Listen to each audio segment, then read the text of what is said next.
across to Jerusalem, and correspondent Jordana Miller.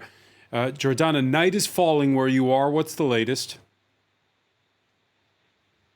Well, essentially, we're bracing for what we think is going to be another very difficult night.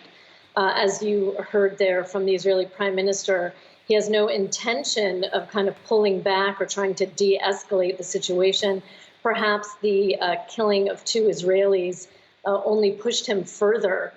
He's going to intensify both the force and the pace of those airstrikes in the Gaza Strip. And we see no let-up in the sirens that are ringing out across southern Israel multiple times per hour, and each time multiple rockets being fired over.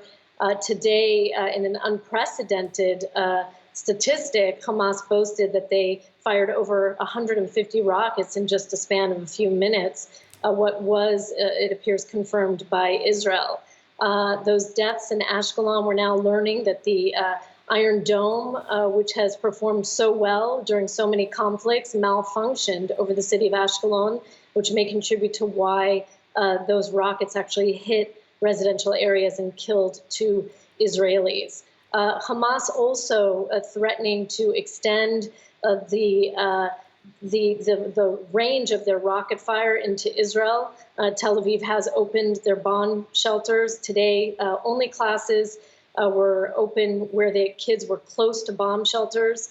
So it seems everybody is digging in their heels, and the Egyptian efforts to broker some kind of ceasefire so far failing. So far failing. Can we say, if we're speaking, I guess, in a cynical manner, that it's a good day for hardliners?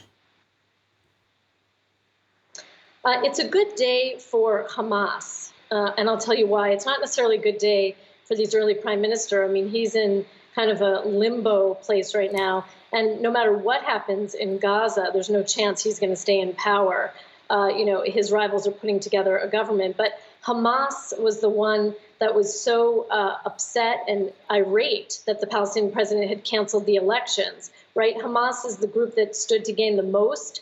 They could have gained in the West Bank, possibly even put up a candidate to defeat Mahmoud Abbas in the presidential elections, which were supposed to be in June. So Hamas here, it seems, taking out their anger and really taking advantage of what was already a volatile situation here in Jerusalem at the Al-Aqsa Mosque to kind of take center stage again, show that they still have some leverage or power. And this will, unfortunately, will help them in their negotiations with Israel on all kinds of issues that have to deal with either a temporary or a long-term ceasefire. That's what seems to happen in every round of violence. You say, Jordana, no chance of Netanyahu staying on. He is, as you point out, right now a caretaker prime minister, since the opposition is close to forming a coalition. But if there's a misstep in this hardening of stances, in this state of escalation, could somehow once again Benjamin Netanyahu get the last laugh?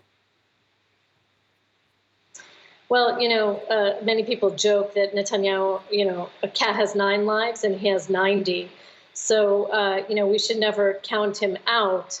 But from everything that I'm hearing and from talking to many sources, it seems very unlikely that anyone is going to defect from the camp of the opponents and take Netanyahu's offers and try to join him, because they would have to assume that he would win in the next 5th election, and he hasn't been able to win so far in 4, right, and get a clear right-wing majority. So those offers aren't worth much, really. So if anything, Netanyahu is just going to try to, at least have a show a strong arm for Israel in the face of these rocket attacks. All right, that domestic calculation in the face of this escalation that we're witnessing, something we'll be talking about in the next hour in the France 24 debate. Jordana Miller, many thanks for that live update from Jerusalem. Thanks.